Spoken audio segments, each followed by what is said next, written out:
अस्सलामुअलैकुम, आप देख रहे हैं GNN और मैं हूं इब्राहिम पीरज़ादा और मैं हूं हुदा शाह। सबसे पहले आपको बताएं कि army chief general Syed Asim Munir का कहना है कि अल्लाह के नज़दीक सबसे बड़ा जुर्म फसाद फिल अर्ज़ है। ख्वारिज एक बहुत बड़ा फितना है। पाक फौज फसाद फिल अर्ज़ के खात्मे के लिए जद्दोजहद कर रही है।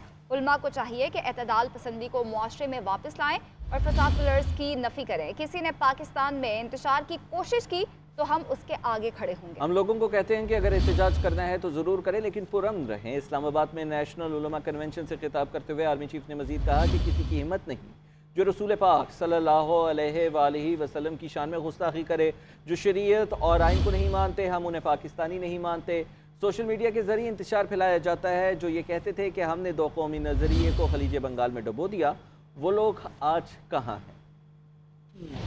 टिप्पा सालार का इस्लामाबाद में नेशनल उलमा कन्वेंशन से खिताब। कहा, दुनिया की कोई ताकत पाकिस्तान को नुकसान नहीं पहुंचा सकती। ये मुल्क कायम रहने के लिए बना है। हम लोगों को कहते हैं अगर एहतजाज करना है तो जरूर करें, लेकिन पुरअमन रहें। सोशल मीडिया के जरिए इंतशार फैलाया जाता है। किसी ने पाकिस्तान में इंतशार फैलाने की कोशिश की तो हम उनके सामने खड़े होंगे। जनरल आसिम मुनीर ने कहा कि कश्मीर तकसीम पाको हिंद का नामुकम्मल एजेंडा है। फलस्तीन पर ढाए जाने वाले मजालिम देख कर दिल खून के आंसू रोता है। फलस्तीन से हमें ये सबक मिलता है कि हमने अपनी हिफाजत खुद करनी है और पाकिस्तान को मजबूत बनाना है। अगर रियासत की अहमियत जाननी है तो इराक, शाम और लीबिया से पूछें। नामूसे रिसालत सल्लल्लाहु अलैहि वसल्लम पर बात करते हुए आर्मी चीफ ने कहा कि किसी की हिम्मत नहीं जो रसूल पाक सल्लल्लाहु अलैहि वसल्लम की शान में गुस्ताखी कर सके। मजहबी तहजीब और रहन सहन हमारे आइडियल नहीं, हमें अपनी तहजीब पर फख्र होना चाहिए। आर्मी चीफ ने उलमा और मुशाइख से कहा कि वो शिद्दत पसंदी या तफरीक की बजाय तहम्मुल और इत्तेहाद की तरगीब दें। आर्मी चीफ ने कहा कि हम अफगान अबूरी हुकूमत को समझा रहे हैं कि फितना ख्वारिज की खातिर अपने हमसाया बरादर इस्लामी मुल्क और दरीना दोस्त से मुखालफत ना करें। दहशतगर्दी की जंग में हमारे पख्तून भाइयों और खैबर पख्तूनख्वा के अवाम ने बहुत कुर्बानियां दी और हम उनकी काविशों को सराहते हुए उनके साथ खड़े हैं। आर्मी चीफ ने कहा कि ख्वारिज बहुत बड़ा फितना है। सिपा सलार ने इलामा इकबाल के अशार भी सुनाए। अल्लाह से करे दूर तो तालीम भी फितना, अमलाक भी, औलाद भी, जागीर भी फितना, ना हक के लिए उठे तो शमशीर भी फितना। वज़ीर-ए-आज़म शहबाज शरीफ का कहना है कि हुकूमत और आर्मी चीफ यकजान दो कालिब की तरह हैं। जितना ताउन सियासी हुकूमत और आइनी इदारों के दरमियान आज है, अपने 40 साल सियासी करियर में पहले कभी नहीं देखा। हाफ़िज़ कुरान सिपा सलार की जामे गुफ्तगू हमारे लिए मशअरे राह है।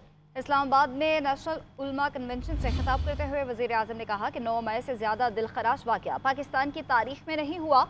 सोशल मीडिया पर झूठ और गालम गलोच का बाजार गर्म है। पाकिस्तानी होने का दावा करने वालों की मुल्क दुश्मनी को पहचानना होगा। हमें इस्लामी लिबादे में मुल्क दुश्मनी करने वालों का मुकाबला करना होगा। उलमा पर जिम्मेदारी है कि मुआशरे में तकसीम दर तकसीम का खात्मा कराएं। आज हमें पाकिस्तान के जो समाजी और माशी चैलेंजेस हैं उसका हमें भरपूर उसका हल निकालना है। सोशल मीडिया पर जो झूठ बोला जाता है, जो हकायक को मस्ख किया जाता है, जो गाली गलोच का बाजार गर्म है, दागे मुफारकत दे गए, उनको आज सोशल मीडिया पर जिस तरीके से उनकी जो बेहुरमती की जा रही है। 9 मई का वाकया आपके सामने है। उससे ज्यादा दिलखराश वाकया पाकिस्तान की तारीख में कोई नहीं हुआ। 1971 का जो सानिया हुआ, जो आप बीजते हैं वही आप काटते हैं। मैं समझता हूं कि हमें इस बात का फैसला करना है और उलमाए कराम से ज्यादा मोतबर और लायक एहतराम तबका इस मुल्क में और कोई नहीं। और मुल्क के अंदर जो मुनाफरत की सियासत हो रही है, मुल्क के अंदर जो तकसीम दर तकसीम हो रही है, उसके खात्मे के लिए आपके ऊपर एक बहुत बड़ी जिम्मेदारी भी है कि माशरे में इस तकसीम दर तकसीम का खात्मा करवाएं। बानी पीटीआई का कहना है कि जेल से पेशगोई कर रहा हूं कि हुकूमत के पास 2 महीने से ज्यादा वक्त नहीं है। हुकूमत दलदल में फंसती जा रही है। मुज़ाकरात के लिए किसी ने राब्ता नहीं किया। 9 मई पर सिर्फ इंसाफ चाहते हैं। 9 मई की CCTV फुटेज सामने ले आए, मुआफ़ी मांग लूंगा। मेरे पास बहुत वक्त है, इनके पास वक्त खत्म हो रहा है। फौज को न्यूट्रल नहीं गैर सियासी कहा। जितने मुकदमात बनाने हैं बना ले, कोई डील नहीं करूंगा। डील वो करता है जिसने कोई जुर्म किया हो। मुआफ़ी नहीं मांगूंगा। मैंने कौन सा जुर्म किया है? नवाज शरीफ, शहबाज शरीफ और आसिफ अली जरदारी का नाम ECL में डालें, कहीं ये भाग न जाए। अगर निगरान सेटअप में इलेक्शंस हुए तो इनको किसी सूरत तस्लीम नहीं करूंगा। वफाकी वज़ीर पेट्रोलियम मुसद्दिक मलिक का कहना है कि पाकिस्तान और बांग्लादेश का मवाजना करने वाले मुल्क दुश्मन है। बांग्लादेश के मौजूदा हालात इनका अंदरूनी मामला है। इंतशार पसंद टोला अवाम के जहनों में नफरत भरना चाहता है। तहरीक इंसाफ मुल्क के साथ क्या करना चाहती है? क्या बांग्लादेश की मिसाल देकर अवाम को डराना चाहती है? कोई एक होने की बात क्यों नहीं करता? ये हम सबका पाकिस्तान है। पाकिस्तान में इंतशार होना चाहिए, क्योंकि बांग्लादेश के अंदर कुछ सिलसिला हुआ है। ये है मुकदमा हमारा। पकड़ लो, जला दो, जाने ना दो, आने ना दो, रास्ते बंद कर दो, ECL पे डाल दो, किस हवाले से गुफ्तगू हो रही? तो बांग्लादेश का मसला है और बांग्लादेश के अवाम उन्होंने उन्हें उल्टाया, इस वजह से पाकिस्तान में इंतशार आ जाना चाहिए। बांग्लादेशी अवाम अगर तिलमिला रहे हैं तो पाकिस्तान अवाम के मसाइल बेहतर हल करने के ये तरीक़ाकार हैं। कहीं से आपने सुना? आपको आवाज सिर्फ सुनाई दी तफरीके की, फसाद की, तोड़ दो, पकड़ लो, जकड़ दो, रोक दो, बंद कर दो। किसी ने नहीं आपको बताया कि पाकिस्तान एक मुश्किल वक्त से गुजर रहा है। उसको संवारने के लिए, बढ़ाने के लिए हमें ये 2, 3, 4 मंसूबे जो हैं उन्हें आगे बढ़ाना चाहिए। ये गुफ्तगू नहीं हुई। जरा आवाम को खुल के बता देना आप कि आप करना क्या चाहते हैं। अरे भाई, कोई बंदा ये भी तो कहे कि हम एक हैं, ये एक पाकिस्तान है, एक पाकिस्तान। कुछ सुनी आपने आवाज? सदर मुमलिकत आसिफ अली जरदारी ने कौमी असम्बली और सेनेट से मंसूर इलेक्शन एक्ट तरमीमी बिल 2024 पर दस्तखत कर दिए हैं। कौमी असम्बली की जानिब से इलेक्शन एक्ट तरमीमी बिल 2024 का गजट नोटिफिकेशन भी जारी कर दिया गया है। बिल के मुताबिक एक बार पार्टी में शमूलियत इख्तियार करने वाला आज़ाद रुकन को पार्टी तब्दील करने का इख्तियार नहीं होगा। 3 रोज़ की मुकर्ररा मुद्दत में किसी पार्टी में शमूलियत इख्तियार न करने वाले आज़ाद रुकन भी आज़ाद तस्वुर होंगे। FBR के बाद वज़ीर आज़म ने वज़ारत सेहत पर भी एक्शन ले लिया है। खुफिया रिपोर्ट्स पर वज़ारत सेहत के मुताबिद आला ऑफिसर्स तब्दील कर दिए गए हैं। इस हवाले से बात करेंगे। ब्यूरो चीफ इस्लामाबाद में शाहिद हमारे साथ मौजूद है। शाहिद, बताएगा तफसीलात। जी, आपको याद होगा कि चंद दिन पहले वज़ीर आज़म ने FBR पर एक एक्शन किया था और बहुत से अफसर तब्दील कर दिए थे, और अब खुफिया रिपोर्ट्स पर वज़ारत सेहत के मुतअद्दिद अफसरों को तब्दील कर दिया गया है। खुफिया रिपोर्ट्स के मुताबिक इन अफसरान ने बेकायदगियाँ की थी। इनमें डॉक्टर मोहम्मद अहमद काजी से DG हेल्थ और DG फेडरल IPI के ओहदे वापस ले लिए गए हैं, और डॉक्टर मोहम्मद अहमद काजी की खिदमात गवर्नमेंट ऑफ सिंध को के हवाले कर दी गई हैं। कॉमन यूनिट की सरबराह डॉक्टर राजिया कनीज फातिमा को मुअत्तल कर दिया गया है, और मीर हसन बिल्लो से medical director federation general hospital Chak Shahzad का चार्ज वापस ले लिया है। ड्रैप के भी 25 अफसर जो है वो तब्दील कर दिए गए हैं, और इसकी जगह पर नए अफसर लगा दिए गए हैं। शबाना सलीम DG पॉपुलेशन को आर्जी तौर पर DG हेल्थ का जाती चार्ज दे दिया गया है। ठीक है, बहुत शुक्रिया आपका। वज़ीर आला पंजाब मरीम नवाज मियांवाली डिस्ट्रिक्ट हेडक्वार्टर अस्पताल पहुंच गई। वज़ीर आला ने ट्रॉमा सेंटर और जनरल हॉस्पिटल के दौरे किए। वज़ीर आला ने अस्पताल के मुख्तलिफ वार्ड्स का मुआयना भी किया। मज़ीद क्या तफसीलात है बताने के लिए फसीउल्लाह हमारे साथ मौजूद है। फसीउल्लाह, बताइएगा वज़ीर आला के दौरे के हवाले से मज़ीद क्या डिटेल्स है? आज बिल्कुल, वज़ीर आला पंजाब मरीम नवाज आज मियांवाली के दौरा पर है। वहाँ पर मुख्तलिफ जो अस्पताल हैं उसमें इंतजामात और लवाहिकीन से पूछा जा रहा है कि क्या उन्हें सेहत की सहूलियात मैसर आ रही हैं। इसी हवाले से उनकी जानिब से पहले डिस्ट्रिक्ट हेडक्वार्टर अस्पताल मियांवाली का दौरा किया गया और वहाँ पर ट्रॉमा सेंटर और जनरल अस्पताल के भी दौरे किए गए, जबकि मियांवाली में जो डिस्ट्रिक्ट अस्पताल के मुख्तलिफ वार्ड्स हैं वहाँ का भी मुआयना किया गया। और पहले जो एडमिन ब्लॉक से कबल जो वार्ड की रिवैम्पिंग की जानी थी वो ना होने पर उन्होंने इज़हार नापसंदगी दीर्घी किया। उनका कहना था कि पहले जो है वार्ड्स की रिवैम्पिंग जरूरी है, उसके बाद जो है एडमिन ब्लॉक का काम जो है वो किया जाए।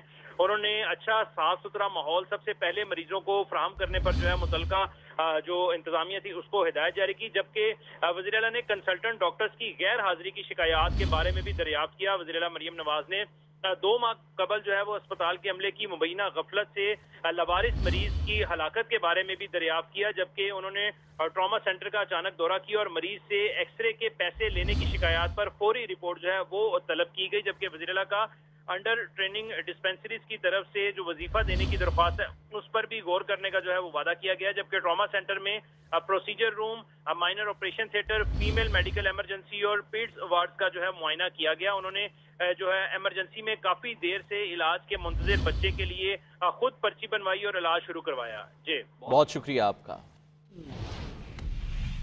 लाहौर में जर्मन साइक्लिस्ट फ्लोरेन बर्ग के साथ वारदात। GNN जर्मन सयाह की मदद के लिए कोशा। पाकिस्तान में टूर मुकम्मल होने तक तमाम अखराजात GNN इंतजामिया बर्दाश्त करेगी। इंतजामिया की जानिब से फ्लोरेन बर्ग को GNN हेड ऑफिस का दौरा कराया गया। GNN के साथ खुसूसी इंटरव्यू में फ्लोरेन बर्ग ने जहां मेहमान नवाजी और भरपूर मदद करने पर इंतजामिया का शुक्रिया अदा किया, वहीं पाकिस्तानी आवाम और बिलखुसूस पुलिस और दीगर सिक्योरिटी इदारों के ताउन और बेपनाह मोहब्बत को भी सराहा। आज जी अस्सलाम वालेकुम नाजरीन। एक हाल ही में लाहौर के इलाका शुमाली छावनी में एक वारदात हुई गैर मुल्की सियाह के साथ। फ्लोरियन बर्ग जो है उनका नाम है और जर्मन वो नेशनलिस्ट हैं। तो वहाँ पे पुलिस ने जो है काफ़ी कोऑपरेट किया। ये तमाम कहानी हम उन्हीं से पूछेंगे कि उनके साथ ये किस तरह वाक़या जो है वो पेश आया। फर्स्टली वो welcome you in Pakistan and thank you for your precious time. So you are a German, citizen. Yes. You started from your tour from Germany or another country, and people prefer to go by plane. So how it's come up with the idea with bicycle? Oh, that's more or less a long story. So during my studies, I was very stressed because there was an examination period and I was working besides my studies, and at some point I just decided, oh, probably I can just take my bicycle and cycle to Berlin. So this is now for 6 years my dream, and now in this year I started to realize it. And Florian Berg, how many countries have you traveled till now? And after that, Pakistan, where you want to go? So far I traveled from Germany to Pakistan about 20 countries, and afterwards I will continue to India, Nepal, Bangladesh, and the end destination here in Asia would be Singapore.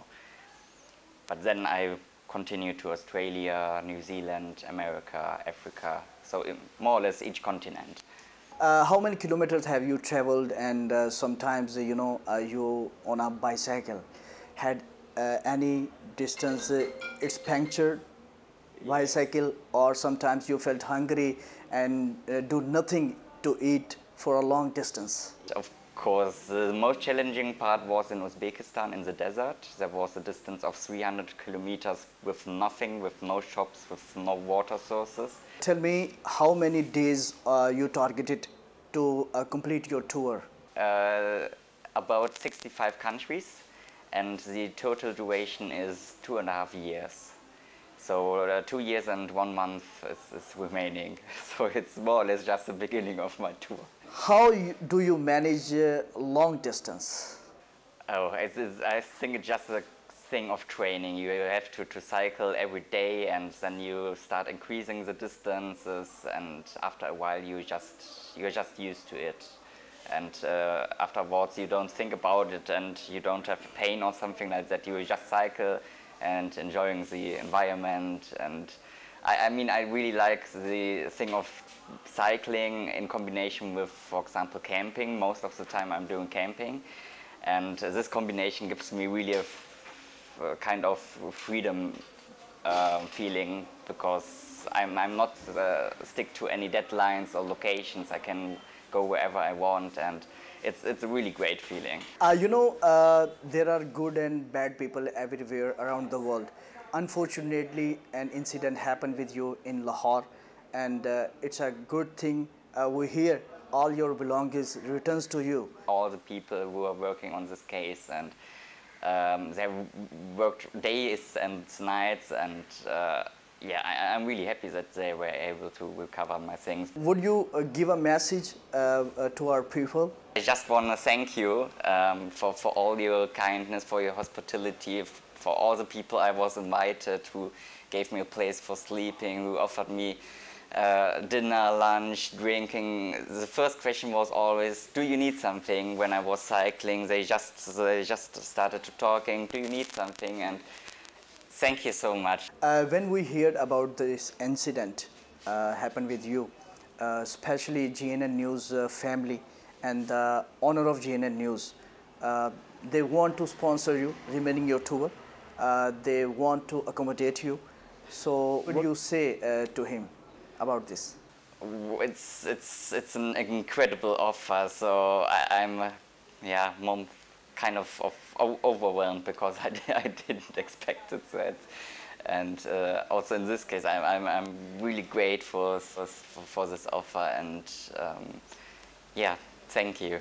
जी नाज़रीन, आपने Florian बर्ग की गुफ्तगू सुनी। उनका ये कहना था कि वो पाकिस्तान आके बहुत खुश हैं, अच्छे बुरे लोग तमाम दुनिया में होते हैं। बिलखसूस जो पुलिस लॉ इन्फोर्समेंट एजेंसीज़ हैं उन्होंने उनकी बड़ी मदद की और तमाम सामान जो है वो भी इनको वापस मिल चुका है। तो नाजरीन, हमेशा अपने मेहमान का ख्याल रखा करें। वो जिस मर्ज़ी कंट्री से आए वो आपका मेहमान है। अब यहाँ से पाकिस्तान के बाद उन्होंने इंडिया में जाना है और एक अच्छी राय जो है वो पाकिस्तानियों से मुतल्लिक लेकर जाएँ और इनका तो ख्याल हम रख ही रहे हैं। आप अपना भी बहुत ख्याल रखिएगा। हमें इजाज़त दीजिए। अल्लाह ने के बाद।